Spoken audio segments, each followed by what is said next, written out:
I'm Matei Rebecca and I'm going to present you Model 2 Player Motivation from Project Let's Play Greener Erasmus+.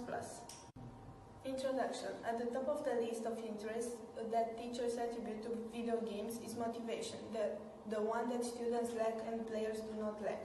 Behind what looks like a magical power, there is a major challenge for developers to make their creation satisfying in the eyes of its users.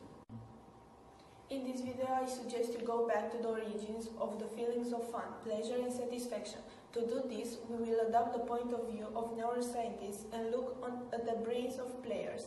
You will see that it is not so different from that of learners. We feel satisfaction on very variable occasions, such as climbing a cliff, solving a problem at work, or playing a game of cards. It is the neuroscientists that have made it possible to find a common point between these activities. A molecule called dopamine causes the sensation every time it is released into our brain. Satisfaction is part of what neuroscientists call the reward circuit. It is active to reward but also to induce behavior considered positive for our survival. Satisfaction is to be placed at the same level of importance as pain and serves, like pain, to guide our behavior. This circuit is particularly active in the context of learning and adaptation to a given context. It orchestrates a selection of behavior considered positive for the survival of our species and reinforces their acquisition. It is an automatic mechanism, but of which it is possible to become aware to a certain extent.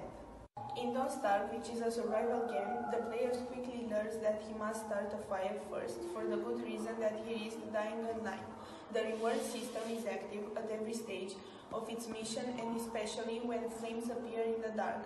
It is easy to imagine a caveman in his situation. The reward circuit is a powerful motivator. Since its beginning, the video game industry has been interested in it and has placed it at the heart of the experience it developer. Through scientific studies and field practice, its actors have set up a model called the game loop. In the Mind Clearer game, the player's objective is to clear a field symbolized by the game grid. The challenge is to be fast, bold, and logical in your thinking. The reward comes in the form of the form. It is based on three elements that make up a cycle. The objective, which must be a simple, clear, and part of a context that makes sense to the challenge, which is based on the skills mentioned in the first video of the training, and the reward that underlines the player's victory and that he will be able to use later. In the Mind Clearer game, the players improve. All video games, including serious ones, can be analyzed from the point of view of their game loop.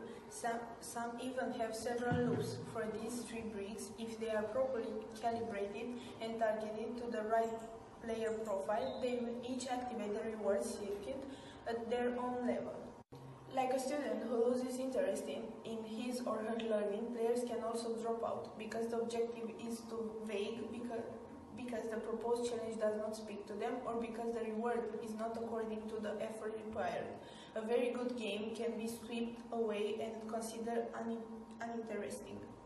In truth, there is no miracle solution to make a game a success. The game loop is a good track, but it should not make the end user forget. It is his brain, the skills he wants to acquire, and therefore his very subjective vision of his environment and the best way to survive in it, that the key to his motivation lies.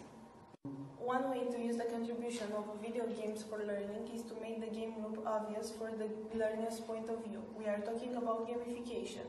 Learning objectives become quests, skills become powers, and badges rewards their acquisition. But the main thing is elsewhere. The most difficult thing for video games developers and teachers alike is to listen to the learner and his or her motivation. Through experiences, users' feedback and adjustments, the goal is to identify what, in his or her eyes, is a meaningful experience for his individual survivor and that on his species. The larger studios take the time to test the loop or their games and adapt it, taking into account users' feedback. Mastery of the reward circuit in the video game industry is therefore not too exact science. It depends too much on individuals and their interests. While the game loop is a major contribution of video games to the educational environment, it is important to be aware that some students are not very sensitive to external motivation, however gamified it may be. Focusing on individuals and their personal motivation remains the best solution.